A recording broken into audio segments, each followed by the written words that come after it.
حضرت ابو ذر غفاری رضی اللہ تعالیٰ عنہ عرض کرنے لگے، یا رسول اللہ صلی اللہ تعالیٰ علیہ وسلم، مجھے کچھ وصیت فرمائیں۔ اب اس طلب کے ساتھ اور اس کیفیت کے ساتھ جب صحابہ عرض کرتے تھے تو پھر نبی پاک علیہ السلام کی رحمت بھی چھما چھم برسا کرتی تھی، اور وہ علم و حکمت کے خوبصورت قطرے جو صحابہ پر برسا کرتے تھے، ان کا فیض اللہ تعالیٰ نے امت مسلمہ کو بھی عطا فرمایا۔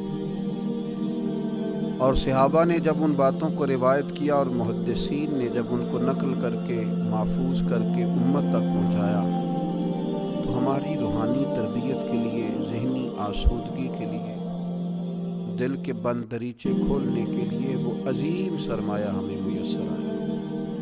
حضرت ابو ذر غفاری رضی اللہ تعالیٰ عنہ جب عرض گزار ہوئے کہ یا رسول اللہ صلی اللہ تعالیٰ علیہ وسلم، مجھے کچھ وصیت فرمائیے، تو نبی پاک علیہ السلام نے فرمایا، میں تم کو اللہ تعالیٰ سے ڈرتے رہنے کی وصیت کرتا ہوں، کیونکہ یہ تمہارے کاموں کو بہت سنوار دینے والی چیز ہے۔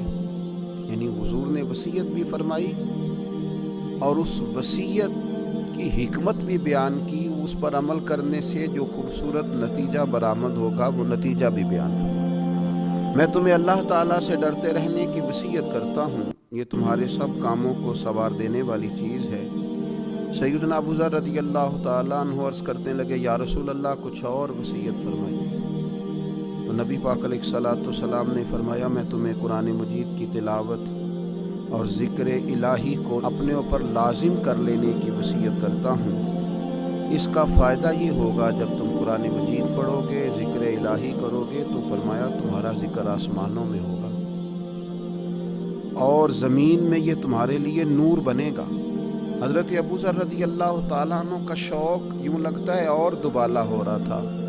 عرض کی، حضور کچھ اور وصیت فرمائیے۔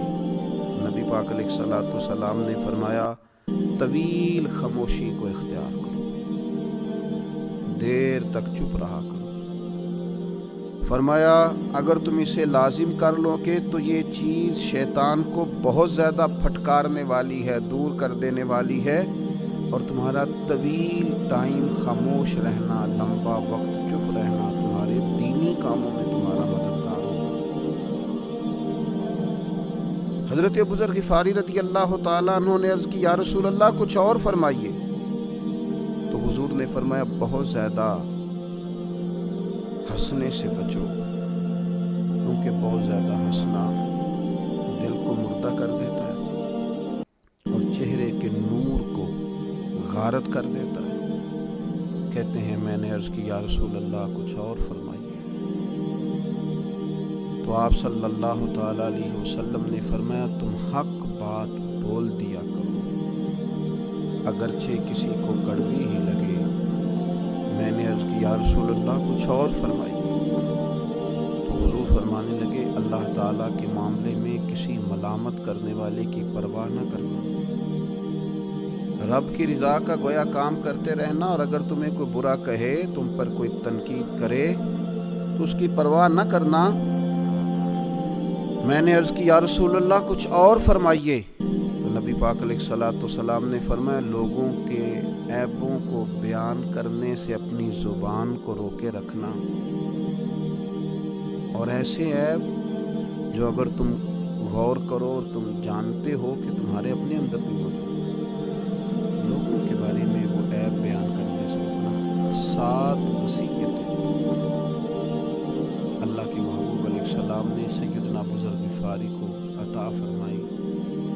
دین و دنیا کی ساری حکمتیں، علم و معرفت کے سارے پھول محبوب پاک علیہ السلام کی ان 7 حکمتوں میں پوشیدہ ہیں۔ اگر ساری دنیا کی دانائیوں کو کھنگالا جائے، ٹٹولا جائے، اور بندہ مومن اپنی روحانی تربیت کے لیے اور راہ سلوک پر چلنے والے سالکین طریقت اپنی باطنی ترقی کے لیے ان 7 باتوں پر عمل کریں، تو میرا خیال ہے کہ انہیں کسی اور طرف جانے کی ضرورت نہیں پڑے گی۔ اللہ کریم ہمیں اپنے محبوب پاک علیہ السلام کی ان خوبصورت باتوں پر عمل کرنے کی خاص توفیق عطا کرے۔